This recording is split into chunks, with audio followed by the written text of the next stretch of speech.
Man, this next section is short, but important now that you see for yourself how what the work looks like in doing a vulnerability assessment, which is right, just the first step of a whole adaptation planning process.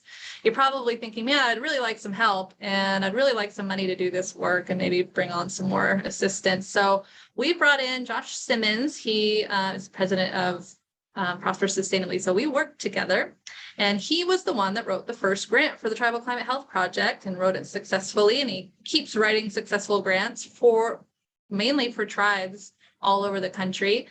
And he's going to talk to us a little bit just generally about how to get the money and hopefully talk a little bit specifically about some of the sources for tribal adaptation. All right, Josh, take it away. You've got 20 minutes of presentation, and let's leave a little time for Q&A.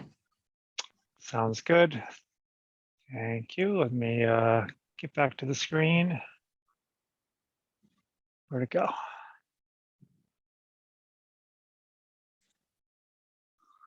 Okay, that's where I would like to be right now. All right, so thank you all for joining. Thanks for attending this conference, and thanks for joining the session on how to obtain funding for tribal climate change adaptation projects. I actually gave a little bit of background. I've written a lot of grant proposals, formerly in probably similar shoes to your own from a lot of people on here. I was the environmental director for the Santa Ynez Chumash, and did that for 7 years. Probably secured $4 or $5 million worth of grant funding while I was with them. Since 2014, I've been doing grant writing, planning, feasibility studies, project management, and a lot of complementary things to actually implementing grant funded projects. Most of them are somewhat related to climate change, either in the mitigation or adaptation resilience space, and have worked with most grant funding agencies through that process. We're based in California, so you know, a lot of mostly federal experience, but then on the state level, primarily in California. You know, I only have 20 minutes or so, so I'm gonna breeze through a lot of this. Really, I think a large part of this is really about kind of finding funding opportunities and then being in a position to kind of review and evaluate them, and then kind of plan a strategy to actually prepare a grant proposal that's going to be successful. And part of that comes in actually, you know, the evaluation process and making sure you're understanding what the opportunity is, how well you do meet it or can meet it based on the work that you're proposing, where you're located, so on and so forth. And you know, because you're all very busy people, and you want, if you're going to go for a grant opportunity, you want to be successful. So this kind of initial process is going to be what sets you up for the most success initially. Okay, so just, you know, these are probably pretty common challenges, but back in 2018, I was working on, I conducted a grant writing survey, mostly among tribal environmental department personnel. And, you know, the first kind of primary thing that came up was insufficient skills and experience with respect to grant writing, and then insufficient time. And I hear that on a daily basis right now.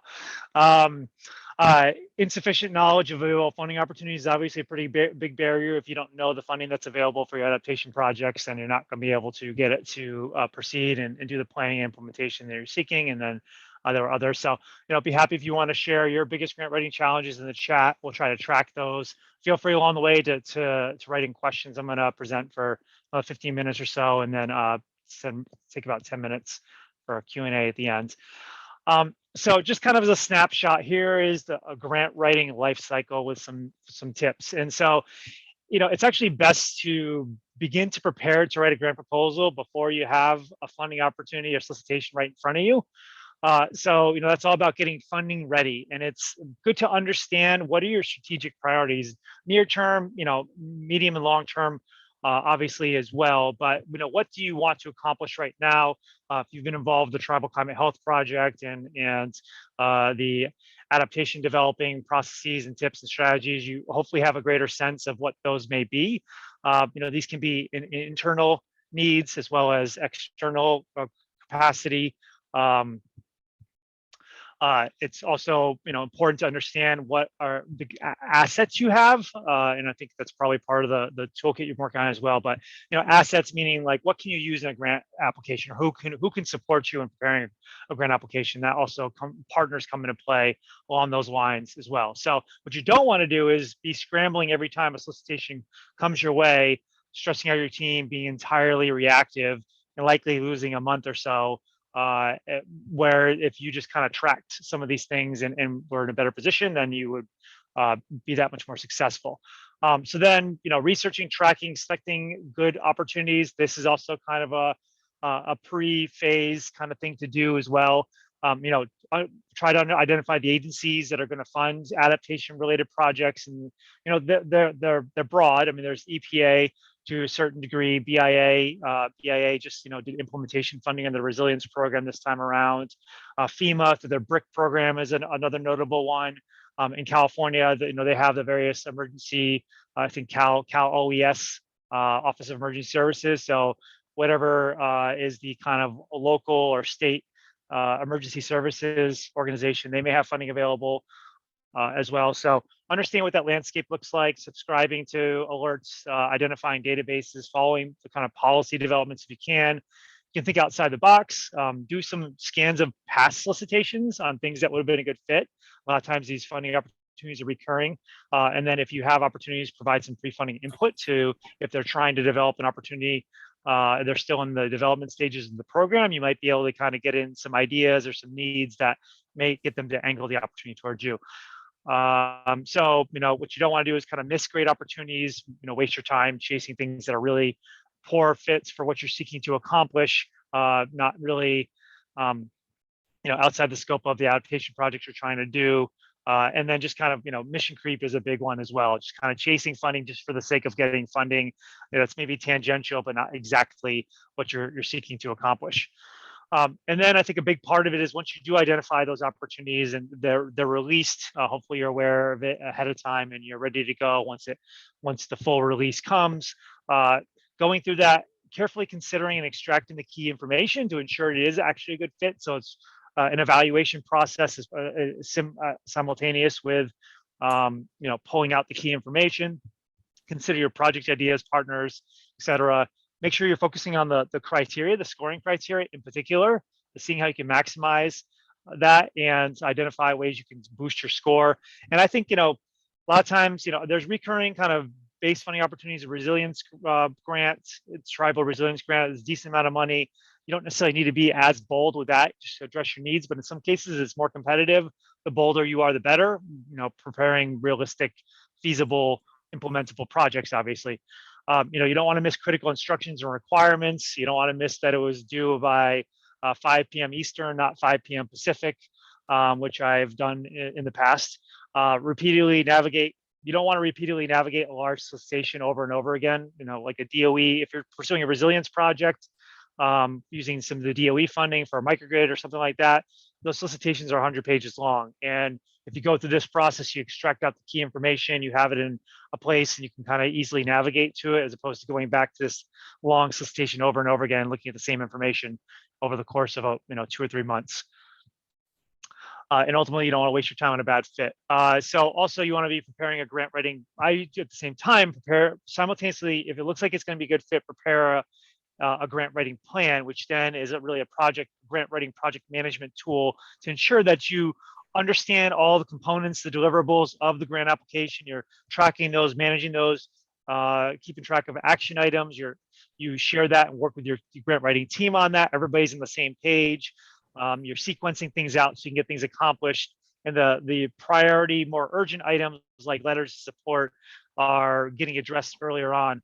And then you can strategically pivot as needed because inevitably new opportunities arise or challenges you weren't aware of come up, and you got to kind of figure out still how to get a successful grant application that at least meets the the baseline criteria in.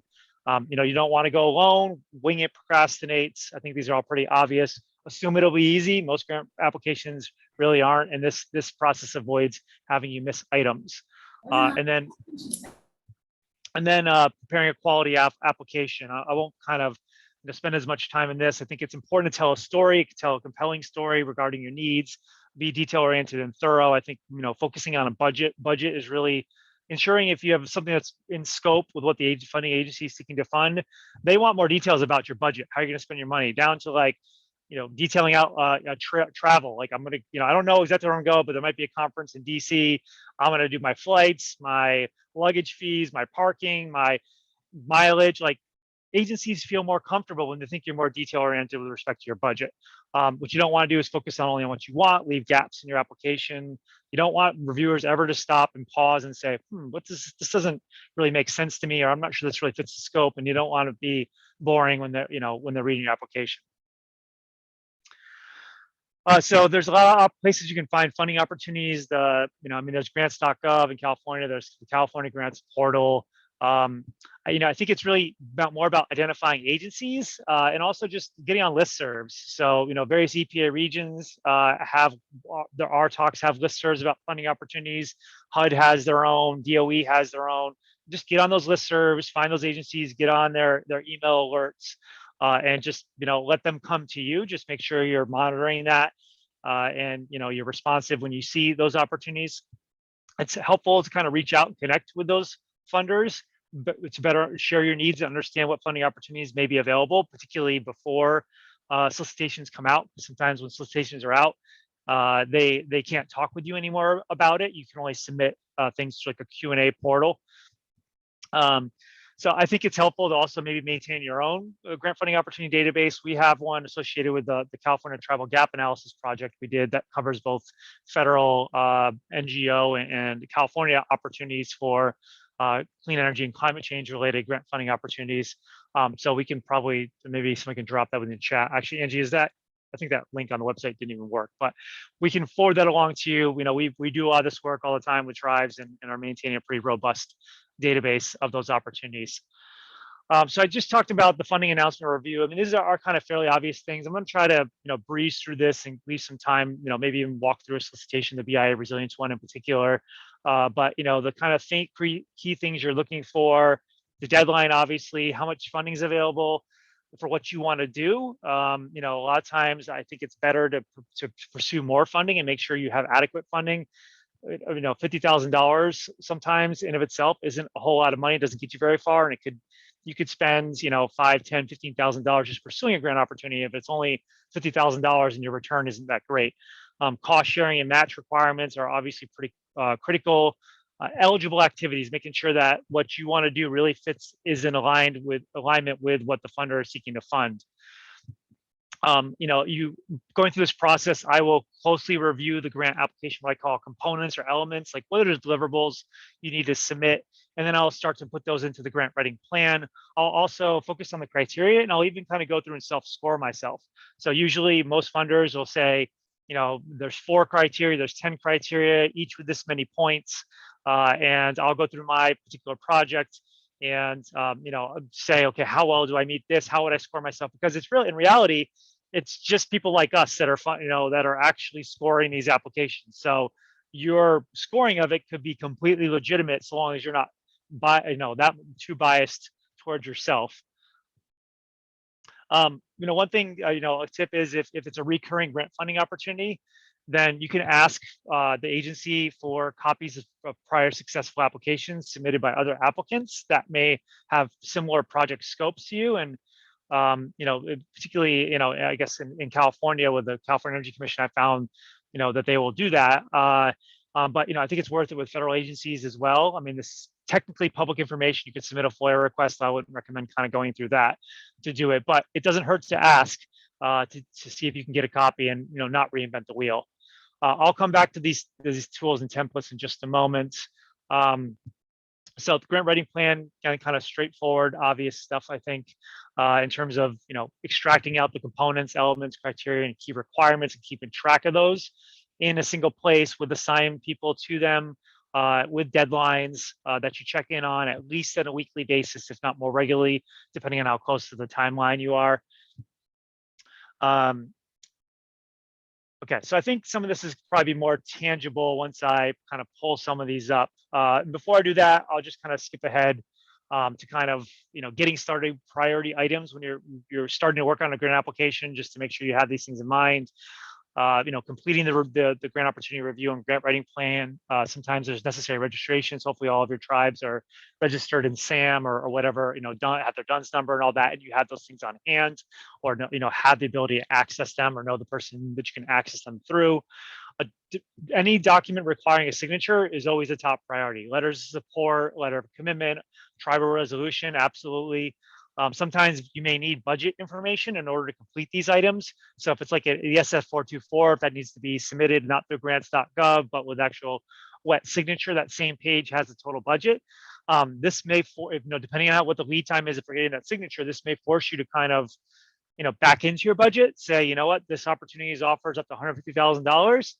I'm just going to, say that based on our needs, I think that's a decent budget. We're just going to put $150,000 in here, submit that, and make our budget fit that amount. Sometimes you have to do it that way based on how much time you have. Ideally, you'll build a budget from the ground up and put in a more precise number, but I don't think you'll actually get really dinged that much in my experience.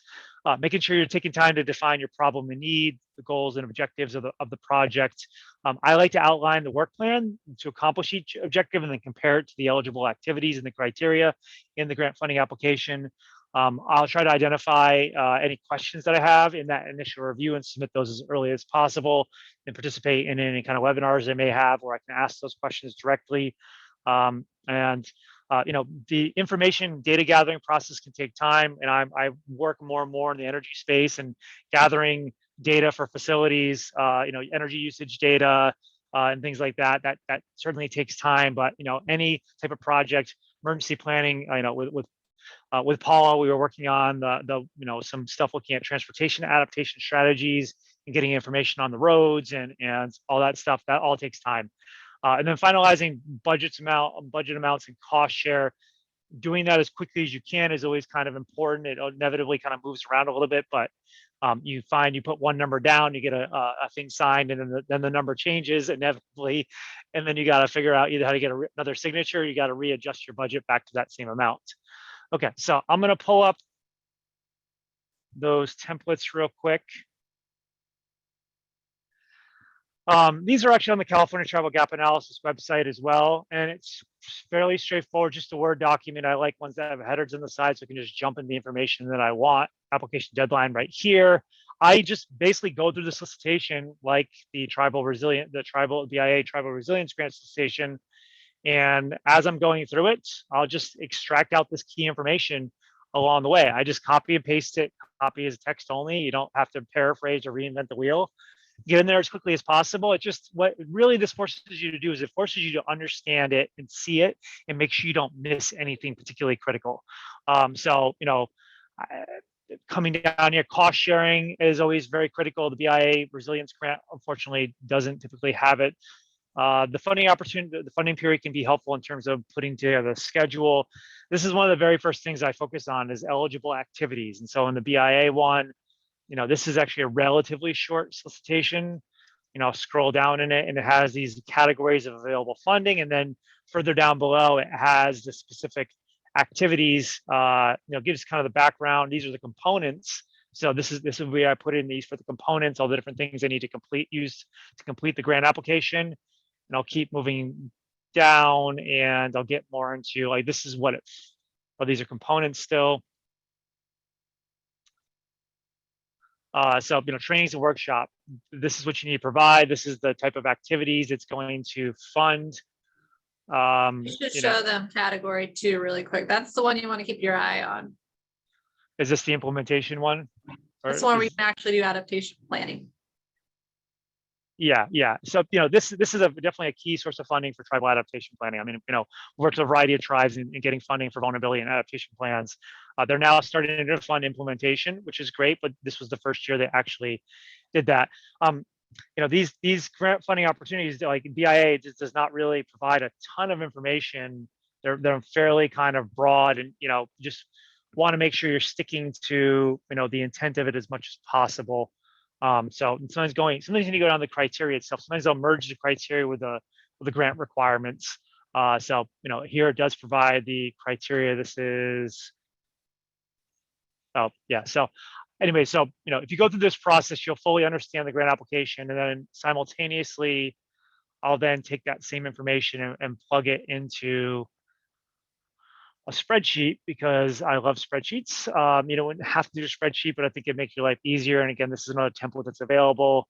Just simply pull out each of the components of the grant application itself, whether it's a thing like an SF424, the grant narrative, the budget, and then I'll put out like what are the sub elements of that specific component. And in this case, let's see, let's go up to executive summary. So, you know, if I'm doing a project, executive summary itself would be a specific component. I think there'll be a section on project design, implementation, feasibility. I might even provide these as subcomponents with then subcomponents for each of these. I would copy and paste into this spreadsheet. You know, I would start here. You know, this is the executive summary. This is all information must be included in the planning proposals. This is likely going to be the narrative. And then I have executive summary, and then below that, you know, I just provide the description briefs. So here, I'll just do a very brief example. So narrative, I'm assuming that's the specific component. Executive summary. And then I'll like copy in the description of the executive summary. This is kind of fairly obvious, but it doesn't hurt to do it even if it's very obvious, just to make sure you don't have to go back to it and you make sure you didn't miss anything. So then I'll get down into, you know, the next component. I'll number these two so I can filter and sort them. Go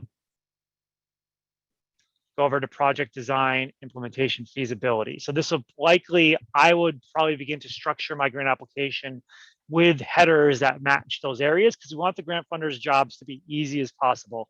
We want them to go to exactly know where to go in order to find the key information. So let's say, I'll say this is component number 1. This is also component number 1, but this is A, and this is B, still 1. These are all part of the narrative. And then I'll then go further along. I'll keep this as B, and then I'll come do the elements below it to make sure I address all of them. So element number 1, it's going to be this thing right here. I'd like to paraphrase this geographic location, and then I put this in the description. Hey, Josh. Yep. Think that we probably should leave a few minutes for questions. Do you have any, like, anything you want to wrap up here? Can I ask you some questions that are coming from the chat? Yeah, go ahead. And that's basically kind of wanted to do just a quick kind of demonstration how I get something like this off the ground, and this like go through this process is fairly straightforward, and it ensures you'll not miss anything, and you'll actually have a grant writing project management plan to maximize your chance of success. But go right ahead.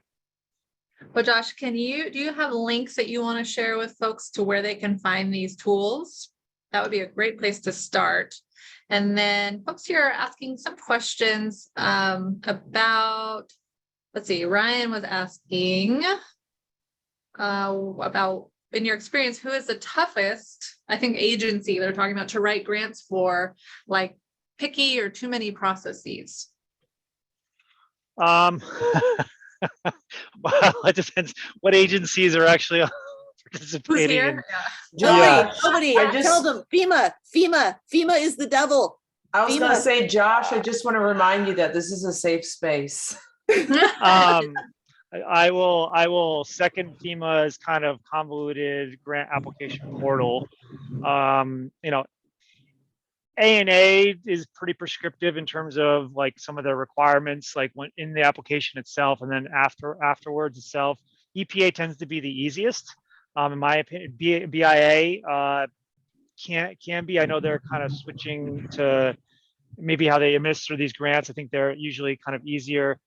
But I mean, it's just, you know, it depends on the projects you want. Like DOE grant applications are a beast, but you know, they're fairly easy to work with once you actually get the grant application. They just require a lot of technical information ahead of time. But you know, it's my initial take on that. So people are commenting on how fast you talk. I think that's why we like each other. We like spreadsheets. We like to talk fast and beat people up with information. But all right. So is there any other questions? Anyone want to raise their hands? I'm trying to see if there's other questions here in the chat. Shasta was asking folks if they want to hear more from Joshua Simmons. And I think people are saying, yes, please. More time. Please. give us a thumbs up if you would like, because this is something I'd be willing to do, is actually put together a day-long or a 2-day training even, because Josh has done this before. And we have money, because we didn't spend money on catering for this event, since now we're not feeding you guys. Yeah, well, and the reason why, because I have a behind the scenes view, the reason why he's so successful is this work. Most people don't do what he's talking about right now, which is like really nailing down hard, the criteria of these grants and making it super easy for the reviewers to know that every one of their criteria is going to get nailed and scored really highly. What are you showing there, Josh? This is the grant opportunities database. I think we need to update the link because I think this is just internal to me, but this I is, dropped it in the chat. you dropped an actual accessible link. Okay, so just It when you should go be. into it, make sure you kind of undo filters, and 'cause I think this even has filters applied in it. I'll just say, in terms of some kind of top tips in terms of maximizing your success, partnerships I think are critical, but only partnerships where you can define a key role. I mean, sometimes an agency will say don't include partners at all, and you got to listen to them. And if it's a DOE technical grant, like for microgrid or something like that, the partnerships don't matter so much as the feasibility of the project and your budget and meeting all the criteria. But a lot of these planning grants and activities, or if you're doing capacity building, you're kind of working on relationships and things like that. Getting other organizations, other departments, agencies that might support you in some aspect of your adaptation planning process, getting them to say, we support this, we would love to contribute in this way. If it has a match requirement, that also can be a way of you getting some match dollars. If say, okay, would you be willing to commit to providing 10 hours of your time, 20 hours of your time, if it sometimes that helps to show some kind of skin in the game, or to meet a match requirement, depending on how significant it actually is. But it's sometimes, like a lot of times, partnerships only be like five points in the criteria. But if you have more partnerships showing tangible roles of people with knowledge, it shows that your project is more real. There's more people who stepped up to say, I gave these guys a letter of support, I'm willing to stand behind this project, this proposal, and it inevitably increases your scores across the board. But don't just get one to say, and what I do is I always draft up the letter of support on behalf of the partners for two reasons. One is everybody's busy and they don't know exactly what you want. As well, and they usually appreciate it. Like, so I'll say, I'll offer, and sometimes they say I'll do it myself, and that's great. But I'll usually have a template that I'll modify, and I even have some grant writing templates. Some letter of support templates that kind of have the key points you want to make, but with a very clear defined role. Not like, we support this project, it sounds great. That's not going to move the needle. We support this project because we're this type of organization that also does this overlapping thing, and we would like to contribute just by participating in an advisory meeting. We're available to provide some technical assistance, or just talk with the head of the department to provide point them toward other partners and resources. Like, something even as minor as that actually shows some level of commitment.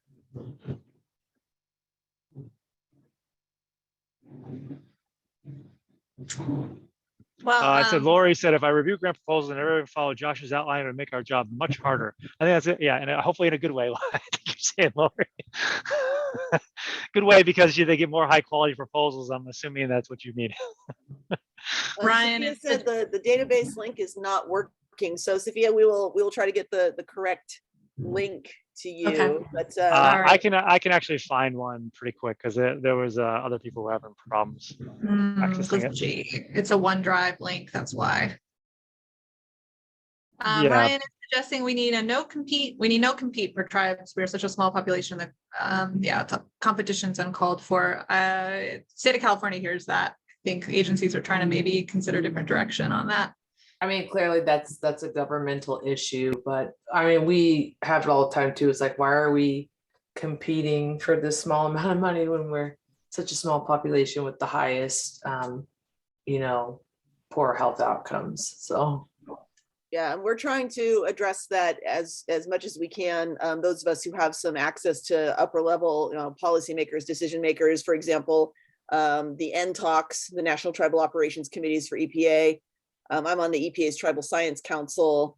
Our opportunities to have consultation too with agencies when they come out with, we're doing thus and such a thing, we want to do tribal consultation for this funding opportunity. That's something that needs to be brought up. But then that means we need to find time to be doing responses to requests for consultation or comment letters. It's just, it's never ending, you guys.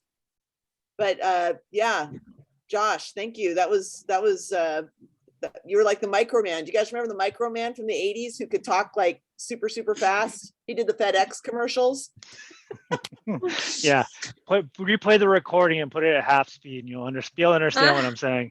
I just All right, I dropped thank you. I dropped a link in there if somebody could try it. And then what I recommend too is if it does work, download it as an Excel file and then undo the filters. You'll have easier time using it that way as opposed to trying to use it in a browser, I think.